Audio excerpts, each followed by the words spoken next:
Target loves center court. They call it a night. Catch me at the game sitting next to Goldstein. Kobe Bryant Nikes, purple gold strings.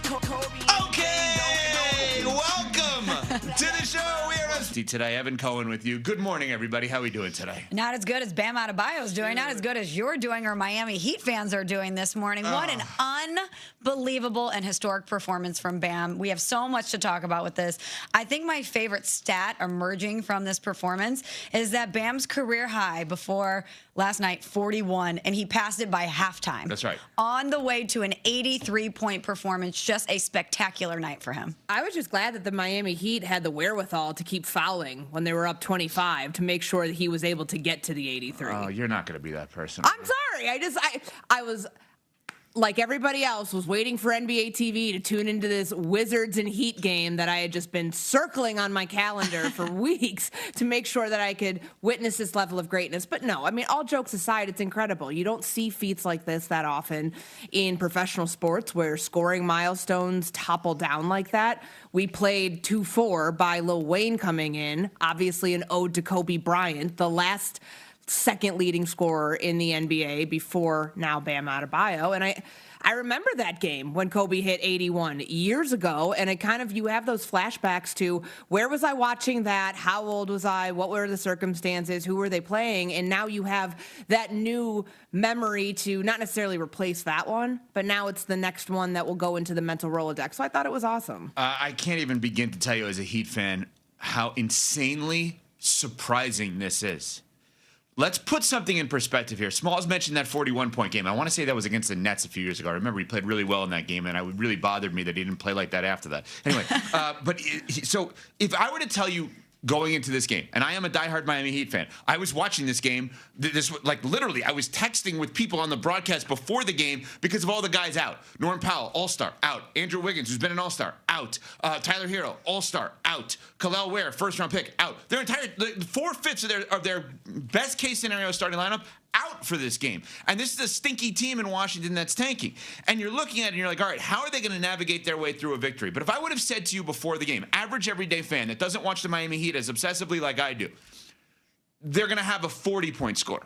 Bam Adebayo, best case scenario, is the third most likely guy on the team to score 40 points. Maybe the fourth. Jaime Jaquez did it at the end of last year. Tyler Hero and Norm Powell before then. Maybe fifth if you want to put Wiggins in there. Like, he's not a scorer. That's the most, like, when you think about Wilt, scorer. Kobe, scorer. Of course. Smalls, I'm telling you, this is not a score. This is a defense-dominant player that's offensive greatness is not by way of scoring. But isn't that why we love sports? Because the least likely person or the third most likely person at best on the team who is not a scorer can get so hot that he breaks history. He can have a performance that no one expected and captivate the entire sports community. This is why we absolutely love sports, and I'm just really pumped. Not only that it happened to him, but that it happened in front of a home crowd.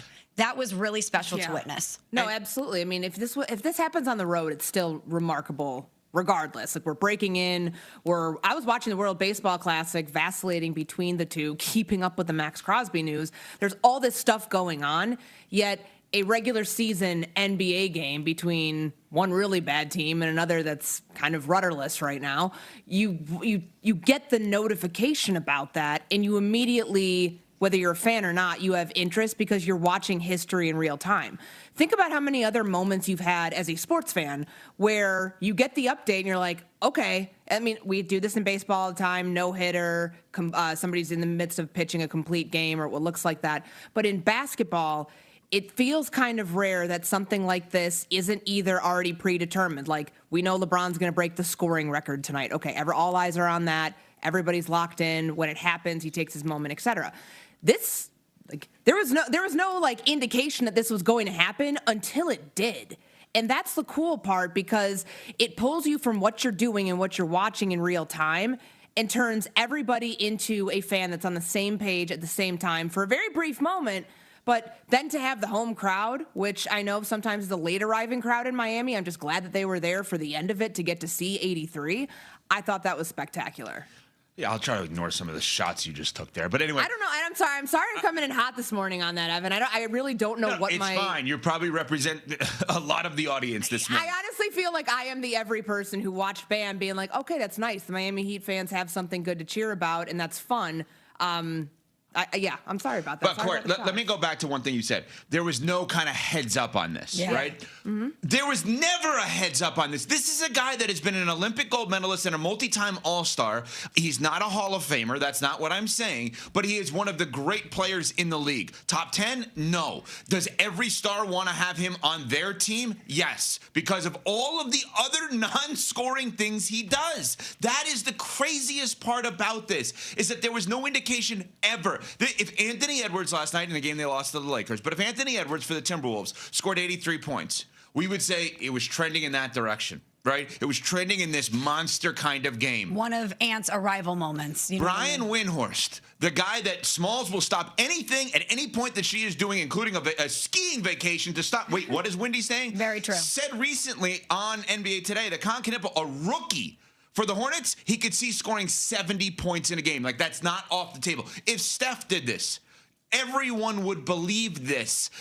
This is a guy that is not a scorer. That's the biggest critique I have had of the Miami Heat with him as the best player, is that he doesn't score enough, and it's driven me crazy. And he had 83 damn points last night, 31 in the first quarter, 43 at half, 62 through 3, and 83 at the end of the game. Okay, but think about what you just said. We talked about how his career high prior to this was 41, and he passed that by halftime.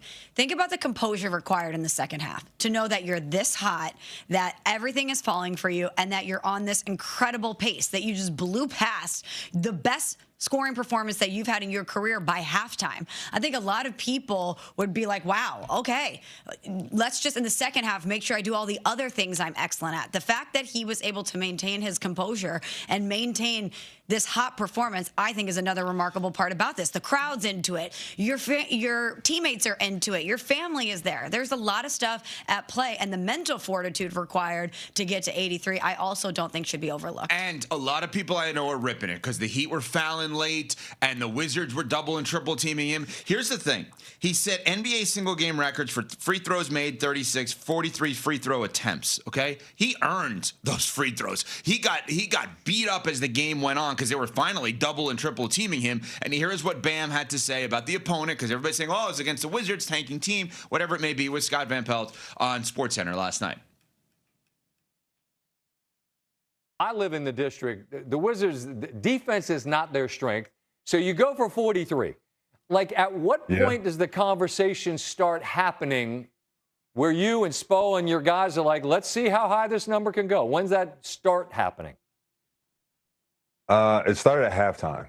Okay. And, you know, at the end of the day, I know the Wizards, you talk about how they don't play defense, but they're an NBA team at the end of the day. They are. I'm just checking my phone because I texted somebody with the Heat at half saying he better get 50. He better get 50. He better get 50. 50. No, I'm sorry. After the first quarter, I said he better get 50. And then he ends with 83. Well, when you have 31 after one, because I still am not, I'm not confident they're definitely going to win the game, knowing them. But, and I also think there's a human element to this, and we'll get to the hate because there's so much hate out there. The human element is this, because Courtney, you storytell for a living as somebody that covers the NFL and writes for ESPN.com and writes about the Bears. And Smalls wants to always find, is there a human element? Is there a positive story? Is there a way to make people smile more than just X's and O's? Mm-hmm. This is a man that grew up with his mother, single mother, in, you know, a single wide trailer home, okay? He grew up with absolutely nothing. He still keeps that picture of the trailer he grew up in North Carolina in his locker, right? His significant other, which they're very public, so I don't feel weird saying this, is Asia Wilson, one of the best WNBA players. And I believe she has the single season high of active WNBA players with 53 in a game. Now Bam has the other one with the NBA. They had a moment where they shared an embrace that was as real and authentic as you could possibly see. And you could tell how much this meant to him. His mom was there. Hugging his mom. In addition to hugging Asia, the embrace he had with his mom, that one got me thinking about everything that they both sacrificed to get to that moment. And the fact that she was there and how special that was. So all of the good, and this organization loves him. loves him. Captain, the whole deal. Listen, we're going to have time for all the hate. And everyone, I'm sure Vegas East has what to say about the hate. Courtney's already teased the hate. Yeah, I know. But you know what? I don't know how you can hate. I don't know if it's hate as much as What are we doing here? They will. pointing out like facts of how he got to 83. I don't think it takes away from it. Yeah, I mean, it's similar to the way Wilt got to 100 and similar to the way Kobe got to 81. I'm curious. We don't actually know. Did Wilt really get to 100? But that's just my hot take. I don't know. No, well, now you gotta never go seen there. video of it. Now Never you seen gotta go video there. of it. It's all right. Now you gotta go there. Put my tinfoil hat on. Never, like, to me, I think that Bam is the 83 now stands as the record because we don't actually have real proof that Wilt did that. But nonetheless, I don't think there's real hate here. Can I see video of this? They're just going to play play-by-play of a game in 1962 over Courtney as she's speaking. Would love to see some video. Would love to see a box score. Both of those, well, the video doesn't exist, but you have a radio call on the box score. I don't know what you want. I'm actually looking at the box score right now. Yeah, what? I don't know what you're talking about. Anybody can Wait a minute. Courtney, Yes. I have a way of proving it. Yes, please. No. When you were producing that game, did you think to only call the Wilt? Like, did you even mention other possessions? How did you cut up the highlights when you were producing that game in '62? No, go ahead. Check the scoreboard, homie. Yeah. That's what I kept doing. It's like looking at that. And Will was very efficient that game. 36 for 63, 28 from 32 from the line. So it was very efficient. Okay. All right, listen. I understand there's hate. I think 10 minutes to praise Bam is more than warranted. You know I'm not going to hate on it. Oh, I know. I know you won't, but everyone else will. But I mean, real quick before we go, but you see the extent that you have to go to, like, oh, let's pray, let's bring up his relationship, like, because it was real. It was a moment, part of the story. and she's a professional athlete, An icon in her own right. But that's cool and all that. But what did he did what other teams that, like, which are unwritten rules of the NBA, right? Like, you pull your guys, you stop fouling. Like, they went out of their way. Evan, if LeBron got to 83 this way, you would be destroying it. Oh, a lot of people would. They got to 83. How they got to 83? You want to rip it? Go ahead. That's fine. You can only get to 83 by doing the things they did late. If you're in the 70s and he was close enough where the moves he pulled, he still would have had 70 plus. Okay. And I understand, like, this is what the problem is. This is why I tried to go as long as possible with the three of us without opening the door to the hate that's going to come his way. The guy scored 83 points in front of his mother, who raised him by herself, and his girlfriend, who, again, we're not trying to get personal, but she's a professional athlete, and they did the post-game presser together. I was going to say, and they kept showing her. She went to apparently the first one she'd gone to all season. No. According to that's what with the two of them up there together. That's First game she went to, I've seen her there. Well, apparently that's what I saw All right, yesterday. well, you know what? She should go more often then. Let's get her there more often. All right, we're just getting started. We have a ton to get to. An all-time historic night in the NBA.